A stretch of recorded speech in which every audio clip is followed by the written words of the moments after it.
Delight IAS पर आप सभी का एक बार फिर से बहुत बहुत स्वागत है। तो यूपीएससी मेंस एग्जामिनेशन 2025 का रिजल्ट कब तक आने वाला है, इसको लेकर काफी सारे कमेंट आप लोगों के आ रहे हैं। अभी तक एक द्वंद की सिचुएशन माइंड में बनी हुई है कि रिजल्ट जो है कब डिक्लेयर होगा और किस तरह की कट ऑफ जो है इस बार देखने को मिल सकती है।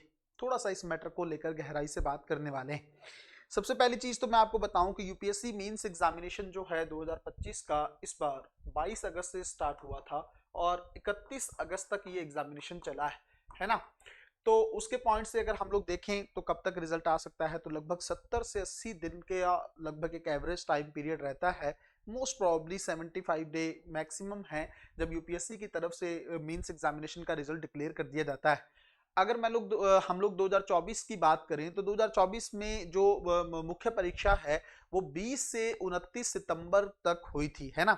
20 सितंबर से लेकर 29 ऑफ सितंबर तक जो है मेंस की परीक्षा हुई थी और रिजल्ट जो है वो 9 दिसंबर को डिक्लेयर किया गया था, है ना। मैं ये बात कर रहा हूं 2024 के एग्जामिनेशन की। अगर हम लोग 2023 के एग्जाम की बात करें तो जो है 15 से 24 सितंबर तक जो है मेंस एग्जामिनेशन हुआ था और रिजल्ट जो है वो 8 दिसंबर के आसपास डिक्लेयर किया गया था, है ना। तो उसके पॉइंट ऑफ व्यू से अगर हम लोग एक रफ आइडिया लें तो लगभग 70 से 75 डेज का वो एक टाइम पीरियड है जब यूपीएससी मेंस एग्जामिनेशन का रिजल्ट जो है वो डिक्लेयर कर देता है। अगर हम लोग अब 2025 के रिजल्ट की बात करें कि किस तरीके से यूपीएससी का जो है मेंस का रिजल्ट आ सकता है, एक और चीज बताऊं मैं आपको, 2022 का जो रिजल्ट आया था यूपीएससी का वो 70 डेज में ही डिक्लेयर कर दिया गया था, है ना।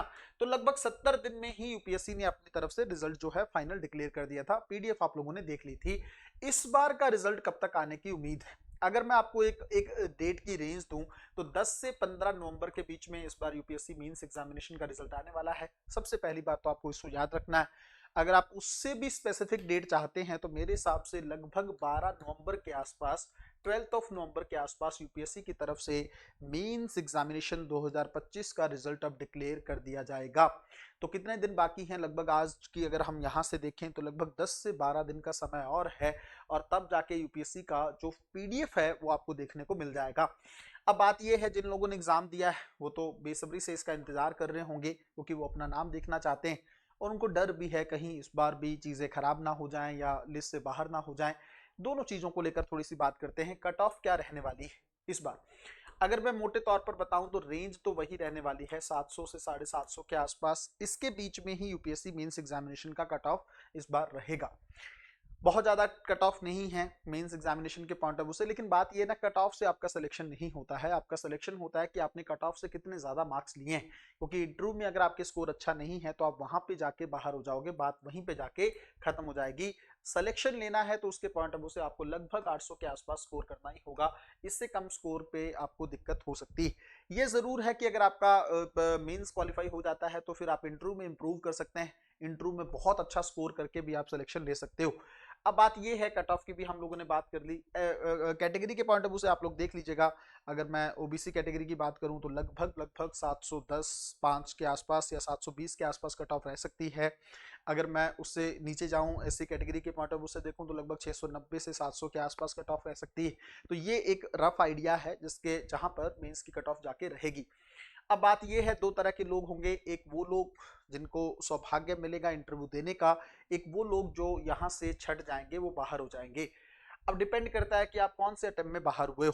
जो लोग तो क्वालिफाई करेंगे उनको तो बहुत बहुत शुभकामनाएं। आप इंटरव्यू का बहुत अच्छे से तैयारी करके इस बार अपना बेस्ट परफॉर्मेंस देकर अपनी एक अच्छी रैंक के साथ क्वालिफाई कर जाइए, ताकि आपका करियर का स्ट्रेस जीवन भर के लिए खत्म हो जाए, आपकी जनरेशन्स जो हैं वो चेंज हो जाए, क्योंकि इस लिस्ट में आने के बाद आपकी पीढ़ियां बदल जाती, ये आपको बहुत अच्छे से पता है। तो इनको तो मुझे लगता है शुभकामनाओं के अलावा और कुछ कहने की जरूरत नहीं। जो लोग फेल हो जाएंगे, है ना, मान लीजिए इस बार बाहर हो जाते हैं, उनको ये देखना होगा कि आप कौन से अटेम्प्ट में बाहर हो रहे हैं। अगर आपका फर्स्ट मीन्स है, सेकंड मीन्स है, थर्ड मीन्स है, कोई इतना स्ट्रेस वाली बात नहीं है, एक आध अटेम्प्ट और लगेगा और आप क्वालिफाई कर जाओगे। बट अगर आपको लगता है कि भाई मेरा ये लास्ट अटेम्प्ट था और अब मेरे पास अपॉर्चुनिटीज नहीं, एटलीस्ट यूपीएससी में तो नहीं है, पीसीएस में आपके पास अपॉर्चुनिटीज हो सकती हैं, तो वहां पे आपको ट्राई करते रहना है। अगर लास्ट अटेम्प्ट है और उसके चलते भी आप मेंस एग्जामिनेशन से बाहर हो गए हो, भगवान ना करे ऐसा आपके साथ हो, लेकिन अगर ऐसा होता है तब भी निराश नहीं होना है। सब कुछ यूपीएससी नहीं है। मैंने बहुत बार आप लोगों को बताने की कोशिश की कि यूपीएससी या आईएएस सिर्फ एक पोजीशन है, ये एक आपकी लाइफ का एक हिस्सा है। ये आपकी लाइफ नहीं है। सब कुछ यहाँ पे जाके खत्म नहीं होता है।